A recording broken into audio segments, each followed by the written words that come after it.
Education is what's important. Training, preparation for the expected. Education, preparation for the unexpected. Good afternoon, Team Krulak community, and on behalf of Marine Corps University, the Marine Corps University Foundation, and the Krulak Center for Innovation and Future Warfare, welcome back to the Broadcast, our series designed to connect the worlds of the warfighter and PME with the best in innovative and creative thought. I'm your host, Major Ian Brown, Operations Officer at the Krulak Center. Before we begin, please remember that all opinions expressed here are those of the individual and do not necessarily reflect the views of the Krulak Center, Marine Corps University, the United States Marine Corps, or any other agency of the U.S. government. So in the military, it's often said that words mean things, but is the meaning always obvious or even conscious? For today's episode, we have Dr. Elena Wicker to walk us through the difference between the documents and symbols of strategy and the words therein, such as the national security strategy, national defense strategy, the actual process of strategic thinking as embodied by some of that language that occurs at all levels of the military. Artificial intelligence and pattern analysis can tell us a lot about the first and a little about the second. Dr. Wicker earned her doctorate from Georgetown University, where she wrote her dissertation on the history and power of U.S. military jargon and terminology and the processes that shape the language of concepts, doctrine, and strategy. Her interdisciplinary and multi-method research combines archival research, interviews, and quantitative methods, including machine learning and natural language processing. She was a 2021 to 22 pre-doctoral fellow at the Clements Center for National Security and spent 3 years as an adjunct researcher with the RAND Corporation. Prior to her graduate studies, she worked for the Defense Intelligence Agency in intelligence security cooperation.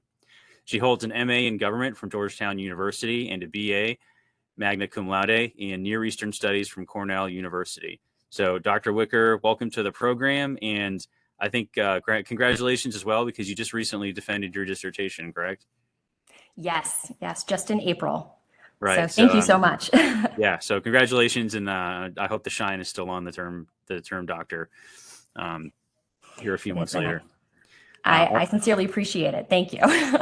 Yeah, no, you're welcome. So turn it over to you for your initial comments on the work you're doing and what we're here to talk about today. Wonderful. Well, thank you so much for having me. I'm really looking forward to this conversation. So to set the stage here, I will just say a few words about this project and kind of how I think about the symbols or documents of strategy. So the majority of my research focuses on terminology and jargon. So what really interests me is the life of documents and the text. So when I'm looking at a strategy, I tend to make a very clear differentiation between the document and the act. So I guess to make that a little bit more clear, first, any chat with a terminology researcher is going to be incomplete without some definitions. So I'll kick it off with some definitions of strategy, because we have a lot of really brilliant people who study strategic thought. But the United States military has had some pretty strict definitions for what strategy is. And it's actually changed several times over the last few hundred years.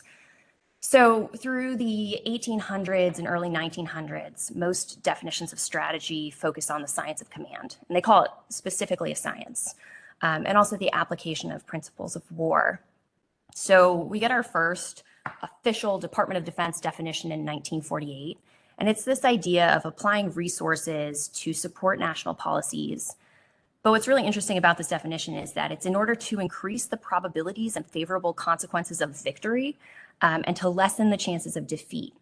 So there's this idea that you are strategizing against an adversary. And this sticks in definitions up until 2002, where we get the removal of this victory and defeat language and this removal of the other. And then in 2006, strategy is shifted from an art and a science to just a prudent idea for achieving national objectives. So I find these kind of definitional changes really interesting because I find that a lot of analyses of strategy focus on the logic and the circumstances and this process of strategic thought. But I would like for us all today to kind of focus on the label, right? What are the things? What are the physical objects that we name strategies? And here's how we, get to the national security strategy, right? We tend to think of names as identifiers. If we name it strategy, then it is a strategy. But there are plenty of articles and arguments out there that point out how the NSS falls short. Maybe it doesn't drive the budget explicitly enough. There's this great line from a study that says it's so vague, it's vacuous. Maybe they're a distraction from debating real strategy and maybe we should get rid of it. But when we look at the NSS and we shift the focus to looking at the label, and we remove this kind of preconceived notion that the NSS is this ideal type of strategy and it is the strategic process, then we can look at naming and document titling and look at the documents for what they are. So when we look at something like the NSS through this lens, we begin with this set of what's now 18 documents, and they're all called strategies. Now, I'm really interested in the language and the patterns of all the things that shape these documents and many times kind of blunt their impact. And a lot of these effects are actually outside of the prudent ideas that they're supposed to contain. So one of the things that I like to get into is all of the factors that kind of hammer strategy or hammer any government document into a certain shape before it hits publication. So the first of these is the process. So there's an ideal document drafting process where a good idea is written up, staffed, it's judged based on its quality. It's approved if it's a good idea, and then it's published once it's done. Then the public reacts, and that document is assessed and judged based on its quality. And one of the things that I found in my research is that reality is quite a bit messier. Before any words are put on paper, leaders set the success parameters for those documents. And success can be anything from supporting an attempt to reform the entire government to simply getting a piece of paper published, right? So these are hugely different success parameters. To draft that document, you pick a team, and that team is always going to be subject to its own biases. And I don't mean this as a critique, simply that, I sit in the camp that humans are not objective creatures, right? We're shaped by our experiences. We're shaped by the organizations that we come from. And once this document is drafted, it heads into the staffing process where it is subjected to every stakeholder who wants to see themselves represented in the text. And this is a survival strategy. This is not some sort of, malicious manipulation.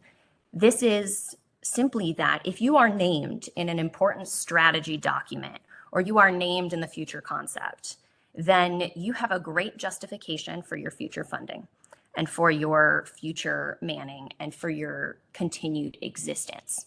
So stakeholders are going to want to change the text to reflect the things that are important to them.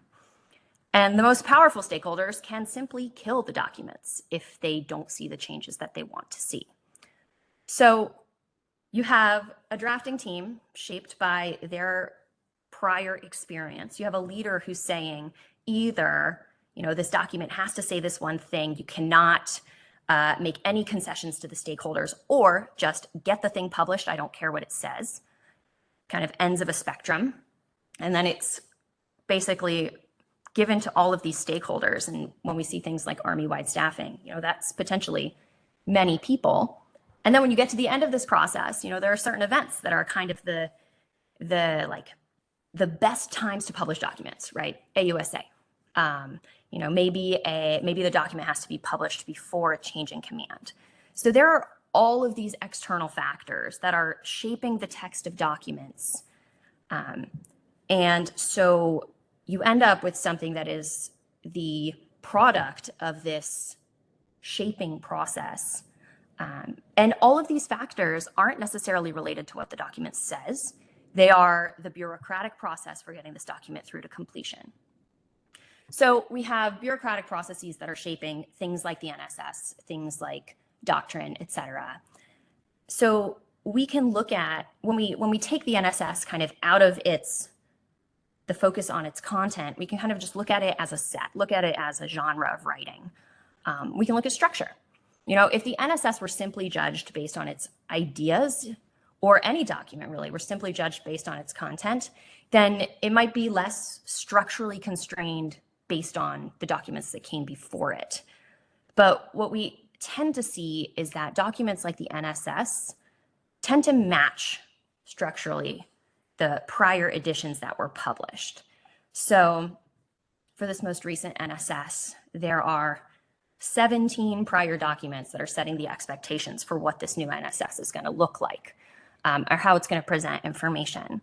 So like the NSS, for example, tends to present 3 pillars in a regional section, right? You get a presidential preface, you get diplomatic, military, and economic. You tend not to have an information section, so it's dime without the E, or without the I, excuse me. And then you get kind of a regional focus. So you have bureaucratic constraints, you have structural expectations, and then we can dive into the actual text and the actual wording. And one of the talents of quantitative analysis is pattern analysis. So I chose to use quantitative methods to look at themes and trends and kind of the stance analysis of these documents, because machine analysis is typically a bit better than a human analysis. We're great at seeing changes in documents, NSS to NSS, but identifying those long-term patterns is something that quantitative analysis is uniquely suited to. So one of the things that I did, and this is a program and a project that I wrote about in War on the Rocks, and that I also used for my dissertation for several other types of documents, is creating language models. So most of what I do is use recurrent neural networks. So Bernard Cody, who is the neural network that looks at the NSS and that models the NSS, is trained on the corpus, so the full set of national security strategies. And I like to describe Bernard Cody as kind of a probabilistic flowchart. So you give the program a set of documents to train it on, and the algorithm goes through this deep learning process. It breaks these documents down to their constitutive parts, and then it figures out how most of the documents in the set put those parts together in the end. So it basically creates the most stereotypical version of an NSS that it can. So why it's this kind of probabilistic flowchart is because the network has all of these different nodes, all these different like kind of brain cells. And at each cell, at each gate, the program makes a decision about what word or what punctuation is going to come next. So it's like predictive text in your phone. Once the network is fully trained, it's broken down the NSS, it knows what a stereotypical NSS looks like. Then you can, prompt it with a word, and it runs through its flowchart, and it then spits out the chunks of text that model the sets of text that it was trained on. So like for Bernard Cody, if you give him like the word national, you're probably going to get security next, because statistically, national security is a term that is used quite frequently in a national security strategy. But the example that I like to use is something you're probably not going to find, is you're probably not going to get National Football League, because football isn't in the training set. So Bernard Cody doesn't know that that's a possible option to follow national. So it creates these, it's this whole network of kind of probabilistic flow that can write sentences, that can write paragraphs, and can basically deep write a full national security strategy.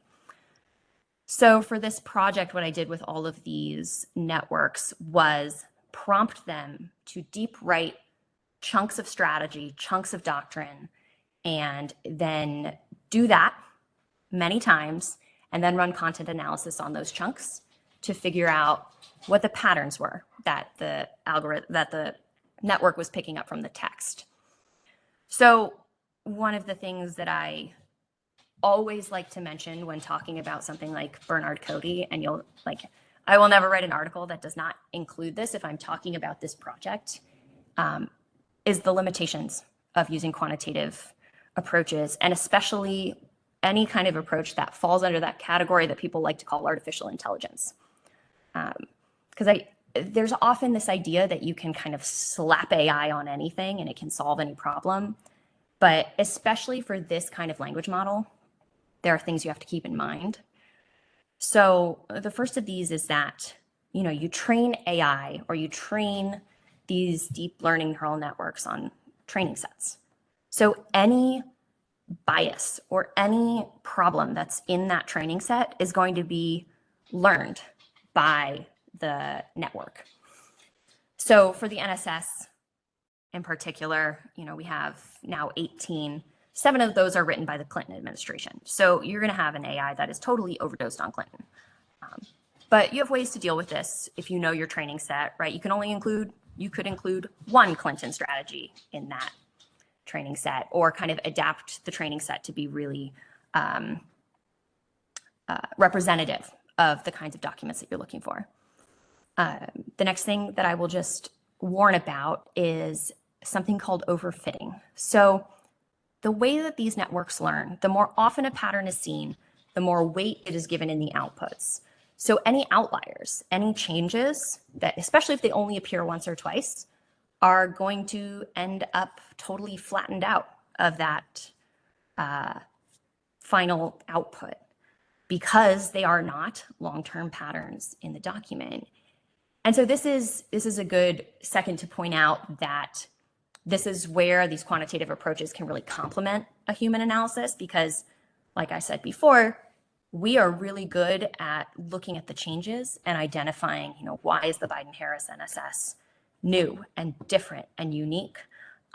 We're great at that. What Bernard Cody is looking for is, how is this NSS just like every other NSS that's been written before? So you can't look at these quantitative programs at these deep learning models without thinking about all of these limitations. And also, because they're probabilistic, you're going to get some weird stuff too, because every once in a while you're going to get that output that is very, very low probability, especially when you do, large numbers of iterations. So at one point, Bernard Cody was talking about how to celebrate Obama's birthday, which is just, there was birthday, there was Obama, paired them together. So deep writers can be really convincing, but they're just models of stuff that's come before. And we have to keep in mind training sets and understand that they make mistakes. So with all those caveats, the machine analysis of the NSS spit out a couple of really interesting patterns that allow us to kind of figure out what a stereotypical NSS will look like. The first one, that's actually one of my favorite ones, is this idea that we're always at an inflection point. Every NSS centers itself as confronting a pivotal moment. This new one talks about the decisive decade. You very rarely get an NSS that's pretty typical year, about the same as last year. This presidency is about the same as the last presidency. It's very rare. In fact, I don't know if I've seen it. The next trend that connects to this is this idea that we're always needing transformation and reform, and we're not looking back. The interim NSS from the Biden-Harris administration, explicitly says, we are not looking back.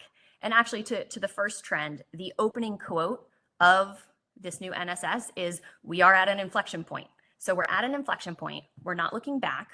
We have to reform, integrate, more information sharing, whole of government, charting new courses. Again, you're not going to get an NSS that just says we're staying the course. The most powerful quantitative trend in the NSS is language relating to identity. And this is values-based language.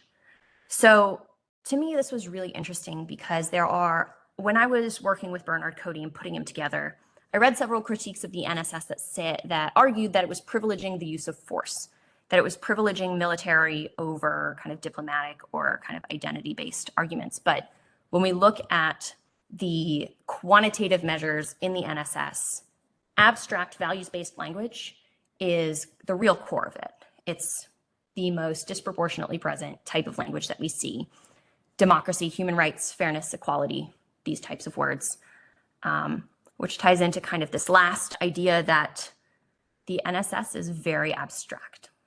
Compared to typical writing, it contains a lot of really abstract language, which makes sense when you think about the audience for these documents, right? The NSS is one of the few documents whose audience is basically everybody. It's the president's moment to share their vision, right? Reporting to Congress. It is supposed to guide defense strategy, ranks and prioritizes government activities, reassures allies, warns adversaries, shows that he's listening to domestic constituents. So this is a document that has to speak to a huge variety of audiences. And the way to do that is to be pretty abstract, because every audience needs something different out of this document. And this is going to tie into this idea of symbolism, because part of the power of the NSS is in its abstraction, is in the space that it gives to different audiences to identify with sections of the NSS and with priorities. And so we can basically crunch an NSS to a sentence of, we're at a critical moment. We will reform the government, modernize the military, invest in allies, retain economic power, and promote our values. Like, you can capture all of these trends. So to tie this up with the difference between the acts of strategy and these objects of strategy, right? So the NSS as an object, not as the example of strategic logic. The act of strategic thinking is not constrained to the NSS drafters, right? Strategy doesn't have to produce a strategy document. Often it does, but it doesn't have to. That's not necessarily a requirement, right? Strategy is not the art of writing documents. It is, connecting resources to objectives. And we didn't have an NSS until 1987. And that doesn't mean that strategy wasn't happening.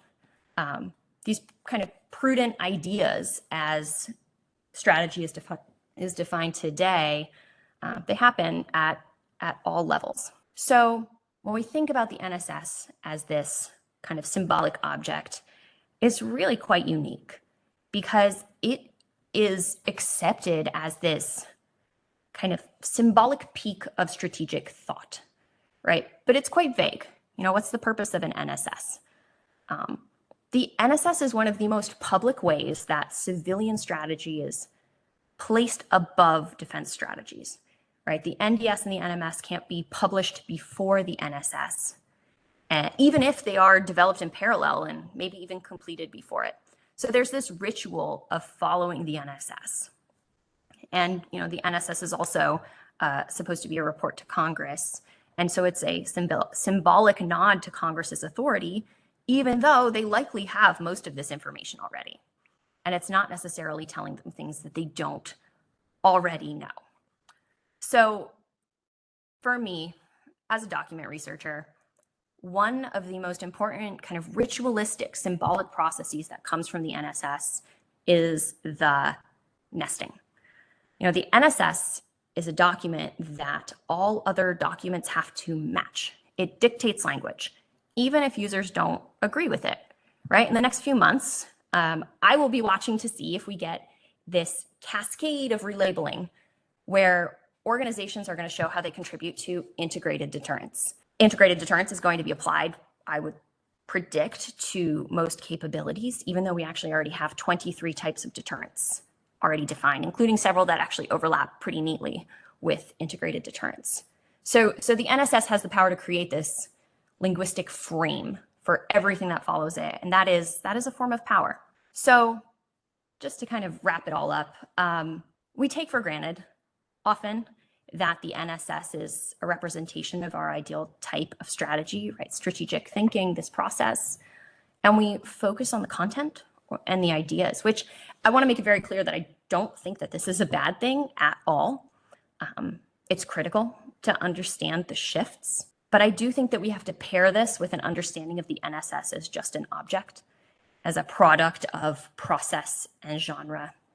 And if we kind of remove this preconceived notion that the importance of the NSS is its prudent ideas. We can look at these documents as a set, look at these ritual processes, and we find this really unique genre of writing and type of document that is uniquely positioned to activate the civil-military relationship and the hierarchy of all of the documents that are published below it, and many of the documents and publications that come out of the military. So with that, I will open the floor to questions, and I look forward to hearing all of your thoughts. Great. Thank you very much, Dr. Wicker, for that overview and look into your work. I do have a couple things we can sort of tee up here, and sort of before going into some of the outputs and conclusions that you got from your research. I'm wondering if you could spend maybe a couple minutes talking more about the Bernard Cody AI itself. And I when I read your piece in War on the Rocks, I was definitely amused for its its namesake, Bernard Brody, who I believe, among his other things, he's one of the contributors to the Makers of Modern Strategy series. So I thought that was a fun little inside strategy joke. But if could you just describe who developed this? Did you develop it? If not, was this developed by a government lab, a private organization? And has it been used in other? I think you hinted at this, but has it been used to analyze other sets of documents or other problems besides the NSS? Sure. So Bernard Cody is something that I wrote in Python. So it is not a kind of contract driven or anything like that kind of program. It's simply a recurrent neural network that I trained to be a deep writer. What I did do to check my work was, after doing my own version, I did use a service that does provide, they used to provide neural network building, deep writer building. They've since closed. So this was last year during dissertation writing that I was working on checking Bernard Cody, basically by using a commercial product to produce the same quantity of output to then analyze. So the program is essentially just this deep learning algorithm that then is just trained to produce this output based on whatever input. So it has about 100,000 neurons. 100,000 neurons. It's got the same number of cells in its brain as a lobster. And it's trained on about 600,000 words of national security strategy. And it is one of a family of neural networks that I have built that do a variety of things. So this Bernard Cody is the NSS neural network. There is one that does the NSS combined with the previous NDS, NMS, QDRs to kind of do this high-level strategy writing. There is one that writes Army doctrine. There is one that writes Army future concepts. And then I have one that's trained on Thucydides and one that's trained on Clausewitz on war. And Codewitz is actually, he's a Twitter bot. So he's on Twitter tweeting about deep writing Clausewitz. And so this is just one of a big set that I was working on and working with. But I thought that the name was very apt because when you're reading strategy in the missile age, there's a section towards the end where Bernard Brody very clearly says that you should be wary of using nouveau scientific methods for prediction.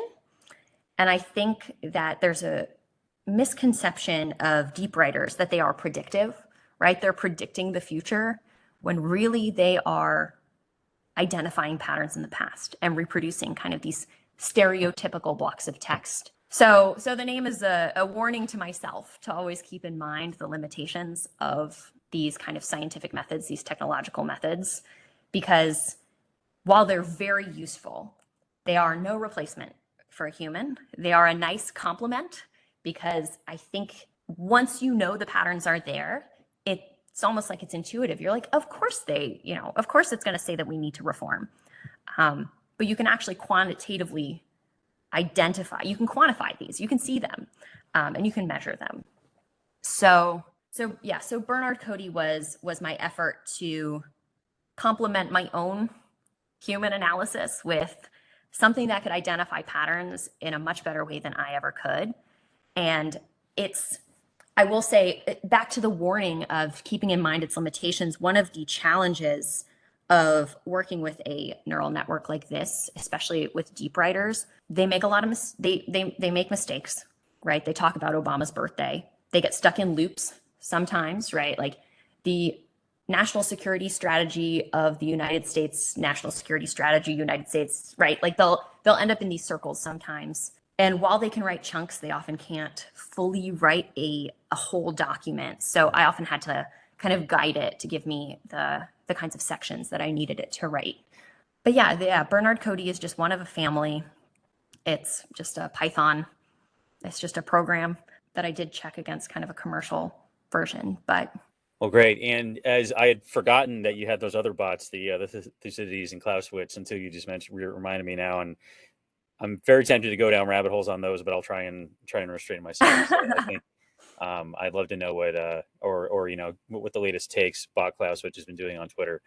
But I do have got kind of one more question, and then I'll start turning it over to the ones coming in the chat. So I'm curious if you I know, so you batched together, the 17 different national security strategies in terms of, building and training the algorithm. I'm curious, once that was done, did you do any sort of batching of different years to look at different patterns? And what I'm getting at is, when you kind of wrote about this in your piece on War on the Rocks, and you mentioned some of the commonalities here, right? Like we're always at an inflection point. Reform, modernize, retain, promote values. Another item that you mentioned in your article was, it always talks about like what the next big thing is going to be. Did you ever sort of batch out different years to see if the outputs for what, different years might have been? Were there any significant differences, say, like if you just did the 1990s versus the 2000s versus the 2010s, or were the outputs generally the same? And if that was the case, does that say something about sort of our lack of variety in thinking about, what the next big thing is or what the inflection point is? Because since the Clinton years, we're looking at about 3 decades worth of events around the world. A lot has happened, but if our outputs for the strategy is always the same, regardless of sort of how we batch it, what implications does that have about our ability to think strategically? I know that was a lot, so I'll stop there. No. Oh, so I guess I'll talk about batching, and then I'll talk about kind of what I see as the implications of this. For cutting out different decades, this was a set of documents that I was not able to do that with reliably, because the network needs a certain number of words and a certain amount of variety to train on.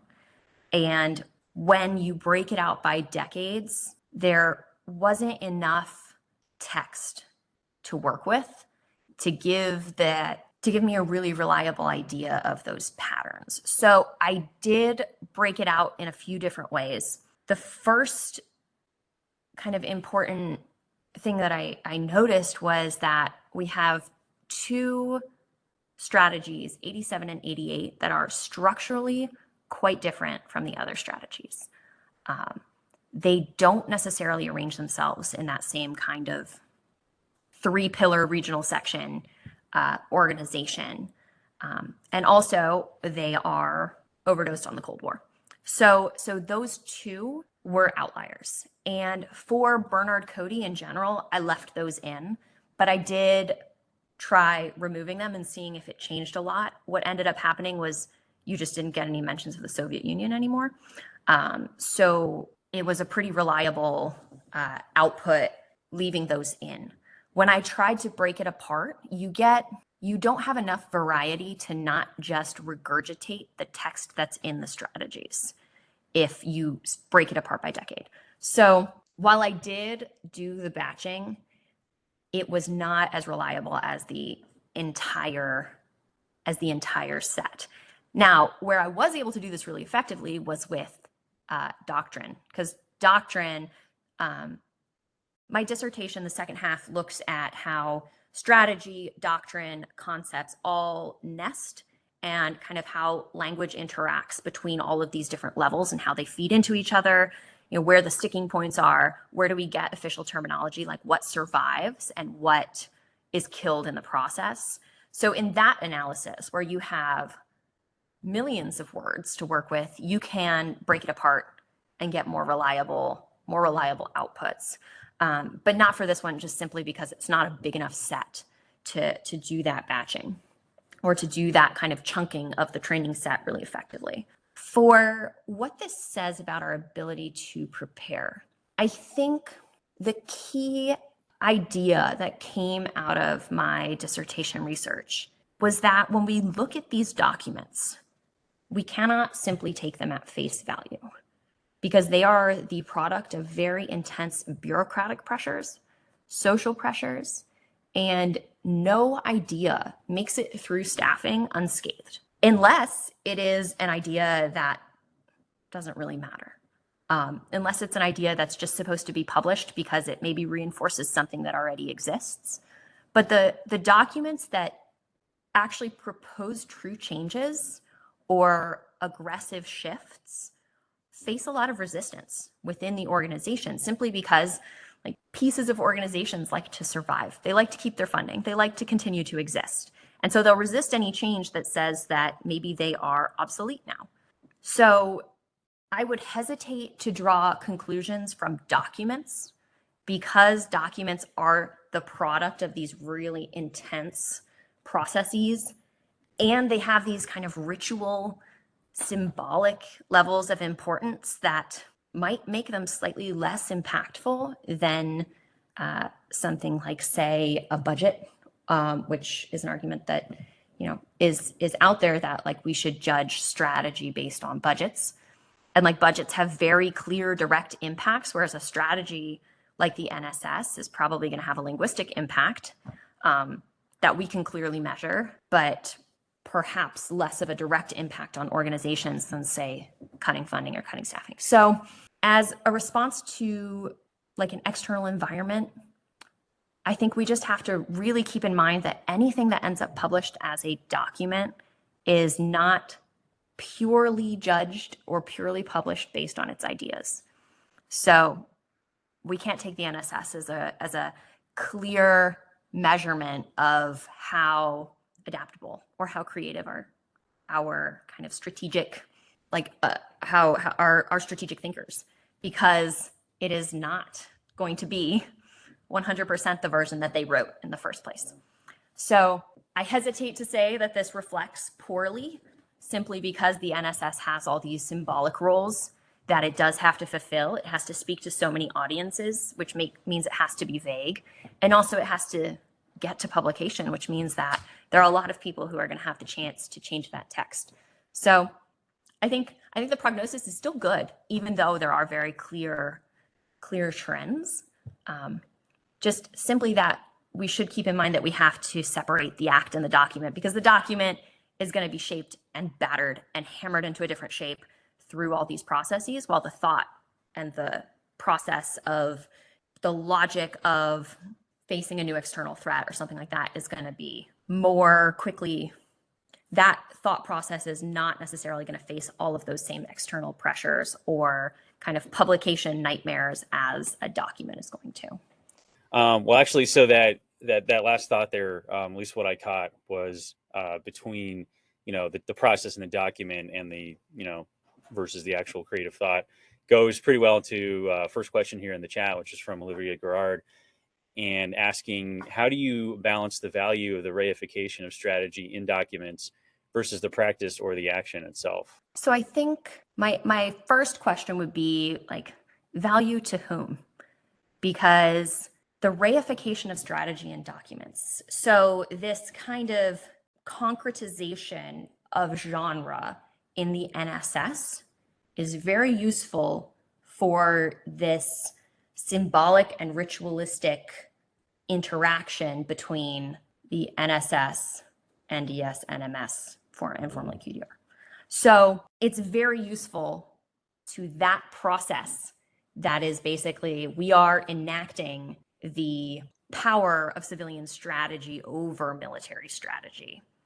However, this kind of concretization and almost like funneling into a certain form that happens in documents, while very useful to ritual and to, showing deference to civilian strategy, is not necessarily useful to actual, strategy on the battlefield.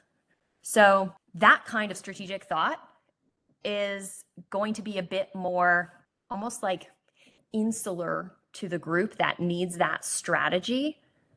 So I don't think that you can very neatly compare the value of the document to the value of the practice, because both serve very different functions. The document as symbol and as object is incredibly useful to organizational ritual and kind of bureaucratic processes. But the act and the kind of process of coming up with these ideas is going to be less useful to kind of civil military. And like there are obviously dynamics that go hand in hand, but the practice of strategy serves slightly different purposes. Like the practice of strategy does not exist to reinforce civilian control of the military, whereas the NSS is, a Goldwater Nichols, has to report to Congress. The NSS is a required document that's supposed to be produced annually, but doesn't end up being so. But it is a bureaucratic and an organizational kind of ritual. So, and there are documents that exist at these in other areas or at lower levels. Like one of the things that I tried to do while working on this project was find all the strategies, which was a mistake because there are dozens and dozens and dozens of these strategies across every area of the government, right? There are so many documents that are labeled strategy. And those documents are useful in a different way than perhaps the NSS, but they still serve a different purpose than the actual act of strategizing. So it's kind of like the plans are nothing, planning is everything, but you still need to consider both. But you need to make sure that you are creating a clear distinction, because judging the NSS as a product of strategic thought and as the kind of epitome and the peak of American strategic thought, it falls short in some ways. It falls short because it's serving all of these other purposes. So I advocate for the kind of distinction of those two, while recognizing they are interrelated. They are, connected in many ways. But by making that distinction, we're able to really dig into the kind of symbolic artifacts of strategy and look at them on their own without trying to measure them against this kind of ideal product of a process. So. Okay, thank you. And I almost want to ask you like where we go and look for that, sort of that actual higher level creative strategic thought. But if there's dozens of strategies, that may be a question I don't really want to ask. But I do want to go back to something you mentioned earlier, which were some of the sort of the oddball outputs that you had for when you were doing the analysis here. And I found the Obama birthday thing that's kind of funny, right? But were there any outputs that that were definitely outliers, but also sort of struck you potentially as having, maybe a deeper insight or a unique conclusion, and not something that puts two random words together and gives you birthday planning instructions, but something that was that looked like it might have gone into a deeper insight that might not have been manifest on the surface. Sure, absolutely. I guess just to your comment about higher level strategic thought, like I think it's happening in a lot of places. Like I don't think that there is a dearth of strategic thought. Maybe they don't produce a lot of documents, but I mean, any sort of professional military education program, like, in universities, or even just like at the level of people determining how best to apply the resources that they have available to them, which perhaps is not necessarily what you mean by like that higher level strategic thought. But I do think that there is a large amount of it even if the NSS is not the perfect example of it. So to output, Bernard Cody had some comments, or sorry, some kind of outputs that related to American military self-discovery that were unexpected. So I don't want to, I think I included it in the article, but he had several different comments that said that like the war in Iraq was a journey of self-discovery. That is not something that you see in the NSS, but that is something that the program picked up on. And it wasn't a one-off, but it wasn't a major pattern. But it was very unexpected because there is definitely some sort of language in the NSS that is about the United States kind of finding itself. There is a certain amount of fear language, of fear of being left behind, fear of not adapting fast enough.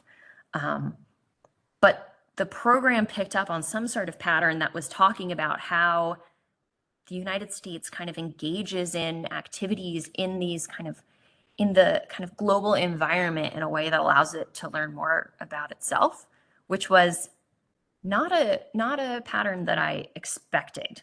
Now, granted, it could have been, again, like some sort of crazy outlier. Like for the bot that I trained on Thucydides on Peloponnesian War, it was convinced at one point that boats fly. So because there's some sort of floral language that's talking about them like flying across the water, and the program was like, well, boats fly. So perhaps that's the output of some sort of artistic language, maybe like out of the prefaces or something like that. But there was definitely something it was picking up on, some sort of kind of low level pattern, not as strong as we're going to reform and we're at an inflection point. But there's something there about, American identity and American self-development. And I found that really interesting. Yeah, I know. I'd forgotten about that from the article until you just reminded that, and that was striking. And I, not that I'm going to go back and read all of those, but it is very curious that it picked up on that sort of pattern, because in a very tangential backward way, you could argue we learned some things about ourselves, and not necessarily in a good way, but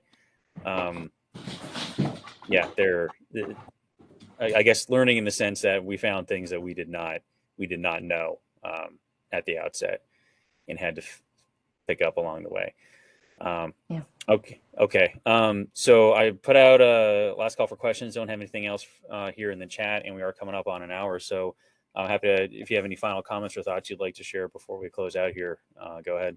No, I think I just want to kind of reinforce this idea that when we think about strategy, and especially about strategy documents, making sure that we have a really clear understanding of what the metrics that we're measuring these objects by, especially because we have to consider all of the processes and limitations that they have to fulfill in order to reach publication. Whims of leaders, one angry stakeholder, all of these different kind of gates and gatekeepers that this document has to get through. And then especially for something like the NSS, is really unique because it has such a huge audience and it's so powerful linguistically that I think that it's just a really interesting case study to separate what we mean by the act of strategy versus the material objects that come out of that process. And I guess just to close on Bernard Cody, I always like to make sure that we think about the limitations of these quantitative approaches, but also the benefits, because humans are fantastic analysts, right? Like we are great at reading the NSS and drawing lessons from it, identifying changes, like analyzing the text, but we can really complement our own analysis by applying some of these quantitative methodologies while keeping in mind that they are severely limited. But we can take them for what they are and the outputs that they give us and the complementary analysis that they provide to us. And I think it gives us a much richer understanding of not only these documents, but also kind of the process of strategy, because we remove this kind of fixation on an artifact, on a document that is so shaped by other factors. So I guess I will just leave it there, but thank you so much for having me, and I really appreciate this conversation. Great. Well, I think that's definitely a good point to leave it on, understanding limitations as well as complements. So, and Dr. Elena Wicker, thank you again from our end for jumping in here. I think this might have been another one of the episodes we pulled out by just like cold calling people on Twitter and seeing what would happen. But I'm a big fan of that tactic, and it seems to keep working. So I'm going to keep doing it because we get a lot of good conversations out of it. So again, thank you very much for your time today. And to our audience, thank you for joining us for another Brewcast episode. We are going to be back again on, next Monday. We'll have another Brewcast live episode, and it's going to be with Dr. Megan Hennessy down at Air University, looking at some of her work specifically on educational approaches for the military, as well as I think we'll touch on wargaming a little bit. We're also going to have another Down the Rabbit Hole on the Russia-Ukraine war. Actually, right as soon as I wrap up here with Dr. Wicker, I'll be jumping on with Dr. Weber to record that. So you'll have that to look forward to in the next day or so. And as always, please feel free, if you would like to, we have a survey that's attached to all of our episodes. Please feel free to give us your comments, let us know how we're doing, or if there's anything we can do to improve the experience, or if there's anything you'd like to see in future episodes, let us know. As well as please, if you like it, subscribe and like the episodes on YouTube, as well as giving us a good review on the podcast channel. It does help us reach a wider audience so that we can have more unique conversations like this. So again, thank you all. Thank you, Dr. Wicker, and we'll see you again for the next episode. Education is what's important. Training, preparation for the expected. Education, preparation for the unexpected.